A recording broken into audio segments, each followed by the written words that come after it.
জানিয়ে দিব এই মুহূর্তে পাওয়া সর্বশেষ বাংলা সংবাদ। শুরুতেই শিরোনাম।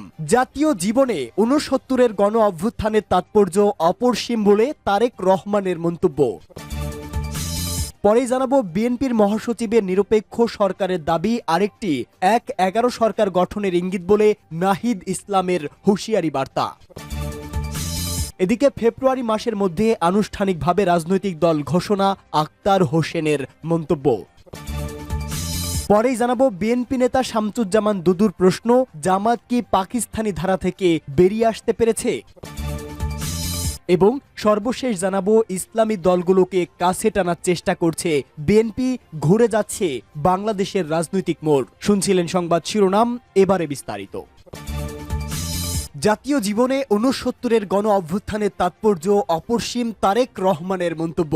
বিএনপির ভারপ্রাপ্ত চেয়ারম্যান তারেক রহমান বলেছেন, গণ অভ্যুত্থানের মূল লক্ষ্যই ছিল স্বৈরতন্ত্র থেকে গণতন্ত্রে প্রত্যাবর্তন। বহুদলীয় রাজনৈতিক কার্যক্রম, বহুমত এবং চিন্তার চর্চা ও মানুষের নাগরিক স্বাধীনতা ফিরে পাওয়া। আমাদের জাতীয় জীবনে ৬৯-এর গণ অভ্যুত্থানের তাৎপর্য অপরিসীম। ঐতিহাসিক গণ অভ্যুত্থান দিবস উপলক্ষে সামাজিক যোগাযোগ মাধ্যম ফেসবুকে পোস্ট দেওয়া এক বাণীতে এসব কথা বলেন বিএনপির ভারপ্রাপ্ত চেয়ারম্যান তারেক রহমান। তিনি লিখেছেন, ঐতিহাসিক গণ অভ্যুত্থান দিবস উপলক্ষে আমি ৬৯-এর গণ আন্দোলন সহ সকল গণতান্ত্রিক আন্দোলন আত্মদানকারী শহীদদের স্মৃতির প্রতি গভীরভাবে শ্রদ্ধা জানাই। তাদের রুহের মাগফিরাত কামনা করছি। ২৪ জানুয়ারি আমাদের জাতীয় ইতিহাসে এক অবসরণীয় দিন। দীর্ঘ আন্দোলন সংগ্রামের পর ১৯৬৯ সালের এদিনে তদানীন্ত পাকিস্তানি উপনিবেশিক দুঃশাসনের বিরুদ্ধে ছাত্র জনতা দৃঢ় প্রতিরোধ গড়ে তোলে।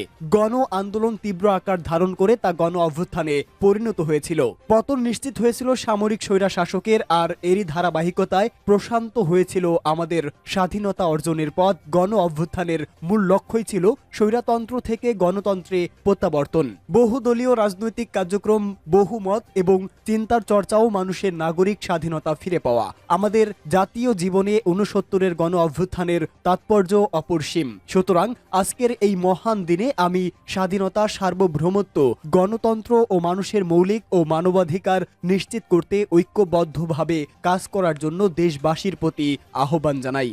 বিএনপির মহাসচিবের নিরপেক্ষ সরকারের দাবি আরেকটি ১/১১ সরকার গঠনের ইঙ্গিত বলে নাহিদ ইসলামের মন্তব্য।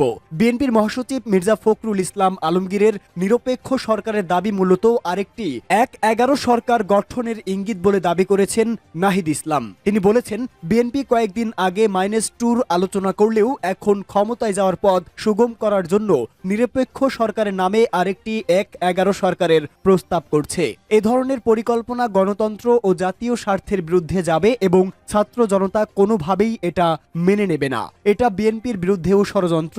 আজ বিকেলে নিজের ভেরিফাইড ফেসবুক অ্যাকাউন্টে দেওয়া এক স্ট্যাটাসে তিনি এসব কথা বলেন। এর আগে গত মঙ্গলবার বিবিসি বাংলাকে দেওয়া এক সাক্ষাৎকারে এক প্রশ্নের জবাবে মির্জা ফখরুল বলেন, যদি অন্তর্বর্তী সরকার পূর্ণ নিরপেক্ষতা পালন করে তাহলেই তারা নির্বাচন করা পর্যন্ত থাকবে, তা না হলে তো নিরপেক্ষ সরকারের প্রয়োজন হবে। বিএনপির মহাসচিবের এই বক্তব্যের প্রতিক্রিয়া জানিয়ে লেখা স্ট্যাটাসে উপদেষ্টা নাহিদ ইসলাম ফেসবুকে বলেছেন, ছাত্র এবং অভ্যুত্থানের নেতৃত্বকে মাইনাস করার পরিকল্পনা ৫ আগস্ট থেকেই শুরু হয়েছিল।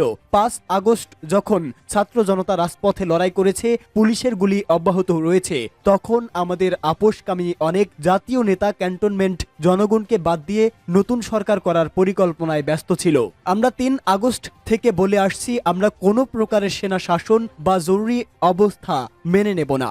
আমাদেরকে বারবার ক্যান্টনমেন্ট যেতে বলা হলেও আমরা যেতে অস্বীকার করি। শেষ পর্যন্ত বঙ্গভবনে আলোচনা ও বার্গেনিং এর মাধ্যমে অধ্যাপক ইউনূসকে প্রধান করে অন্তর্বর্তী সরকার গঠনের সিদ্ধান্ত হয়। ফেব্রুয়ারি মাসের মধ্যে আনুষ্ঠানিকভাবে রাজনৈতিক দল ঘোষণা আক্তার হোসেনের। আগামী ফেব্রুয়ারি মাসের মধ্যে নতুন রাজনৈতিক দলের ঘোষণা আসবে বলে জানিয়েছে জাতীয় নাগরিক কমিটির সদস্য সচিব আক্তার হোসেন। তিনি বলেন, ইতিমধ্যে জাতীয় নাগরিক কমিটি ২০০ থানা কমিটি করেছে। জানুয়ারি মাসের মধ্যে ৪ শতাধিক থানা কমিটি হয়ে যাবে। জাতীয় নাগরিক ও বৈষম্য বিরোধী ছাত্র আন্দোলন সারা দেশে কাজ করছে। আগামী ফেব্রুয়ারি মাসের মধ্যে আনুষ্ঠানিকভাবে দল ঘোষণা করা হবে। বৃহস্পতিবার বিকেলে সালে রংপুরের কারমাইকেল কলেজ, কাউনিয়া ও পীরগাছায় অধ্যয়নরত শিক্ষার্থীদের সঙ্গে মতবিনিময় করতে এসে সাংবাদিকদের এসব কথা বলেন তিনি। আক্তার হোসেন জানান, তারা এখনও রাজনৈতিক দলের নাম ঠিক করেননি, কিন্তু বিভিন্ন জনের কাছ থেকে 100 এর বেশি নাম প্রস্তাব এসেছে। সে নামগুলো থেকে চূড়ান্ত নামকরণ করা হবে।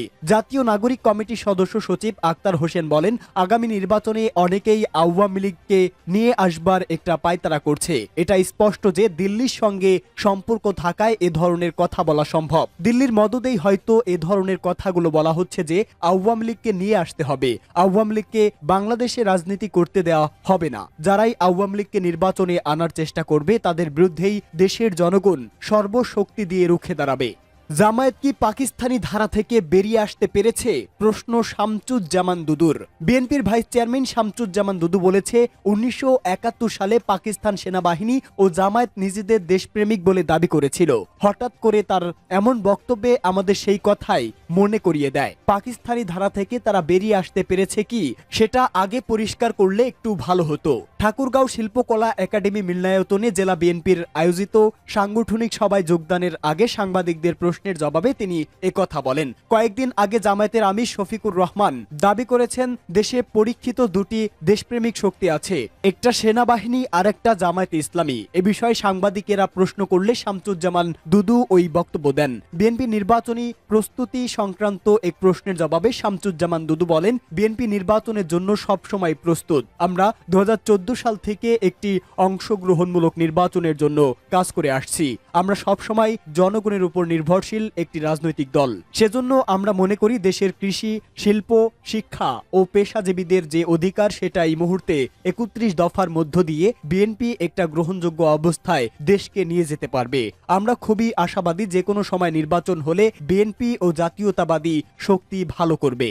ইসলামী দলগুলোকে কাছে টানার চেষ্টা বিএনপির। ফ্যাসিবাদ বিরোধী সব রাজনৈতিক দল, বিশেষ করে ধর্মভিত্তিক ইসলামী দলগুলোর সঙ্গে যোগাযোগ বৃদ্ধির উদ্যোগ নিয়েছে বিএনপি। ইসলামিক দলগুলোকে কাছে টানার চেষ্টার অংশ হিসাবে গতকাল খেলাফত মজলিসের সঙ্গে আনুষ্ঠানিক বৈঠক করেছে দলটি। সংশ্লিষ্ট দায়িত্বশীল সূত্র জানিয়েছে, আগামী জাতীয় নির্বাচন এবং 5 আগস্ট ছাত্র জনতার অভ্যুত্থান পরবর্তী রাজনৈতিক প্রেক্ষাপটে দলগুলোর সঙ্গে যোগাযোগ বৃদ্ধির উদ্যোগ নেওয়া হয়। পর্যায়ক্রমে আরও দলের সঙ্গেও বৈঠক হতে পারে। এ সময় বিএনপির নেতৃত্বাধীন 20 দলীয় জোটের শরিক ছিল খেলাফত মজলিস। 2021 সালের অক্টোবরে একটি বিশেষ প্রেক্ষাপটে তারা জোট ছেড়ে যায়। 3 বছর পর গতকাল দল দুটির শীর্ষ পর্যায়ে আনুষ্ঠানিক বৈঠক হলো। এই বৈঠকে বিএনপির পক্ষে দলের মহাসচিব মির্জা ফখরুল ইসলাম আলমগীর ও স্থায়ী কমিটির সদস্য নজরুল ইসলাম খান উপস্থিত ছিলেন। অন্যদিকে খেলাফত মজলিসের আমির মাওলানা আব্দুল বাসিত আজাদ ও মহাসচিব আহমদ আব্দুল কাদেরের নেতৃত্বে দলটির 9 জন নেতা বৈঠকে অংশগ্রহণ করেন।